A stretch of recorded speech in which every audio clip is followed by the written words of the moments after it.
TDS on consideration for transfer of immovable property other than agricultural land.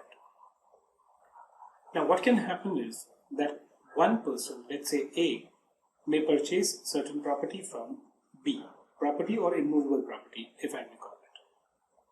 And this immovable property should not be agricultural land.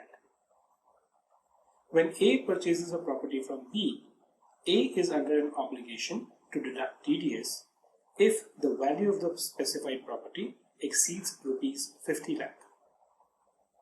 That is something which is governed by the provision of section 194 IA. Let's now look at these provisions in detail.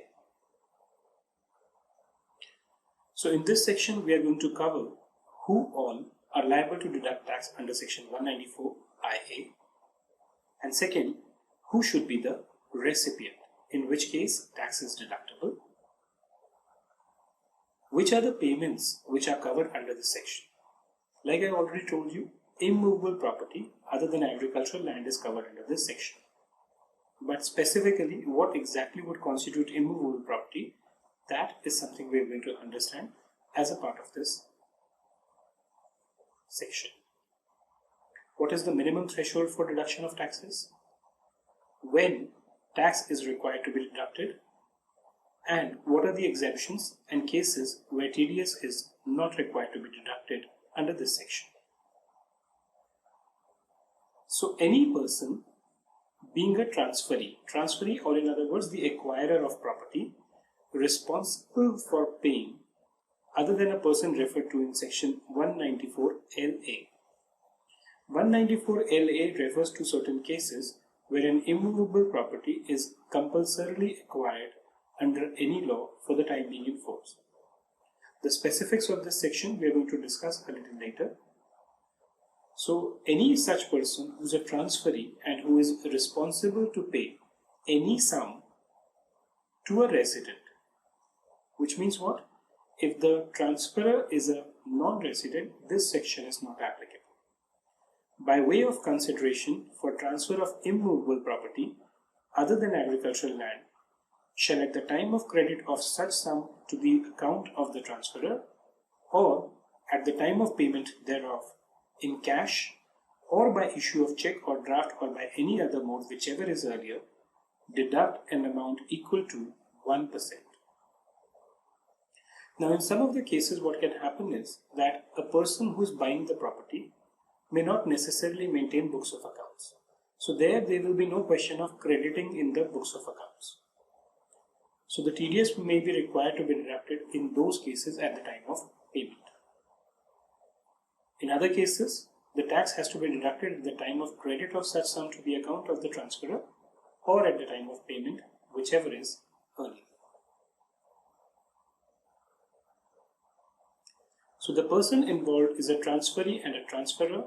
The transferee could be a resident. He is covered under section 194 IA. Similarly, if the transferee is a non-resident, even they are covered under section 194 IA. But like I told you, if the transferor is a resident, he is covered under section 194 IA, but a non-resident transferor is not covered under section 194 IA. He may be covered under section 195, which deals with taxation of withholding tax from payments from non-resident, but not he is under section 194 IA. What should be the consideration where TDS has to be deducted? Where total consideration exceeds rupees 50 lakh. So in order to ascertain whether TDS is deductible or not, first question you need to find out is, does the total consideration for the transfer of immovable property exceeds rupees 50 lakh? Now total consideration, so let's take an example. If there are two sellers, the total value of the property is 60 lakh and each of the sellers, their share is 30 lakh each.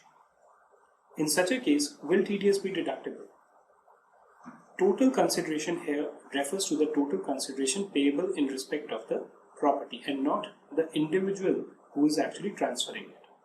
So even in cases where the share of an individual is less than 50 lakh, but the total consideration payable for the transfer of immovable property exceeds 50 lakh, TDS will be required to be deducted under this section. It's a different matter that TDS will be required to be deducted proportionately in the name of the sellers. So in this case, if both were 50% owner each, TDS will be required to be deducted on 30 lakh for A and 30 lakh for B.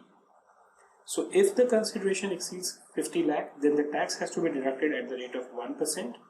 If the consideration does not exceed 50 lakh, then there is no requirement to deduct TDS. The tax has to be deducted at the time of credit or payment, whichever is earlier. What is included in immovable property? Immovable property will include land, it will include building, and a part of building. So if there's a transfer of any land, or there's a transfer of a complete building, or there's a transfer of a part of a building, in all these cases this would constitute immovable property, and therefore TDS will be required to be deducted. However, for the purpose of section 194IA, agricultural land will not be covered within the meaning of immovable property, and therefore if the transfer is of an agricultural land, there is no requirement to deduct TDS under section 194IA.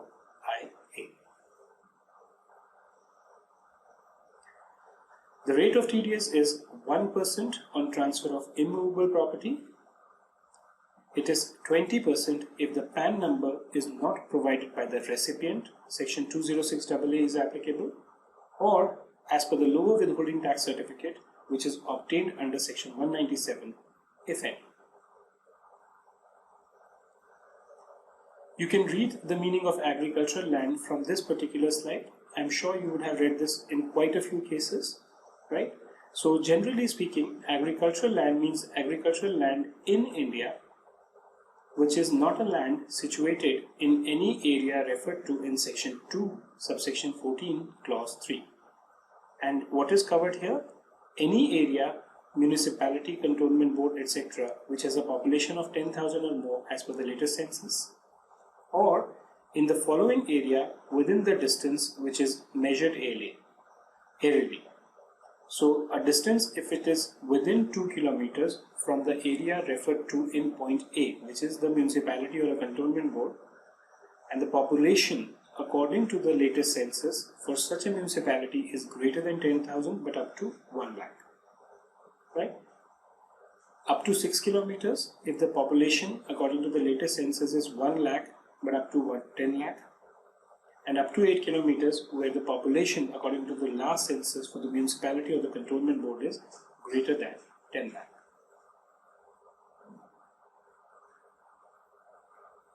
So the following payments are exempt from deduction of tax under section 194IA.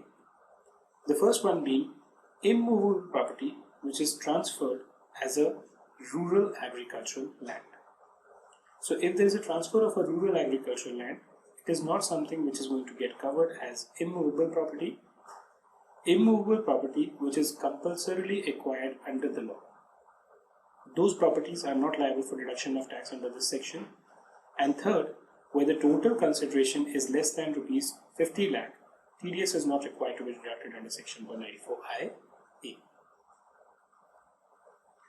Now, once an individual deducts this tax of 1%, the question which arises is he required to obtain a TAN number if he is not running any business or profession?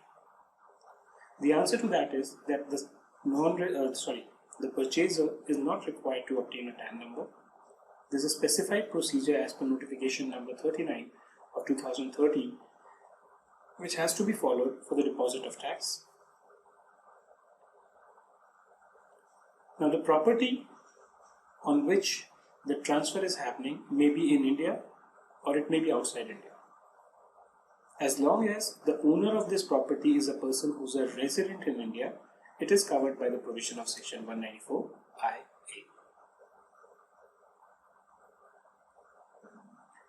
Let's now look at deduction of TDS on payment of rent by certain individual or HUF, section 194IB.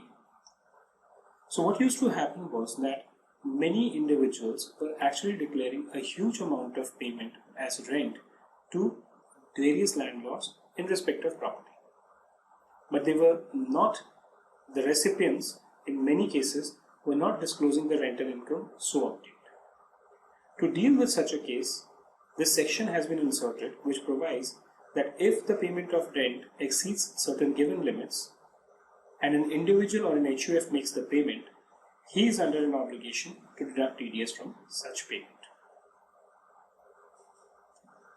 So we are going to cover which individual or HUF are liable to deduct TDS under section 194B, 1B, and who should be the payee. Second is whether the payment are covered under section 194IB. What is the minimum threshold for deduction of tax? When is tax to be deducted? And are there any exemptions and deductions which are available? Thank you for watching this video. If you like this video, you can subscribe to our channel to stay updated on more such videos. You can like these videos and also share it with your friends. And if you're looking for material on this particular subject, you can visit us on our website at www.arinjayacademy.com.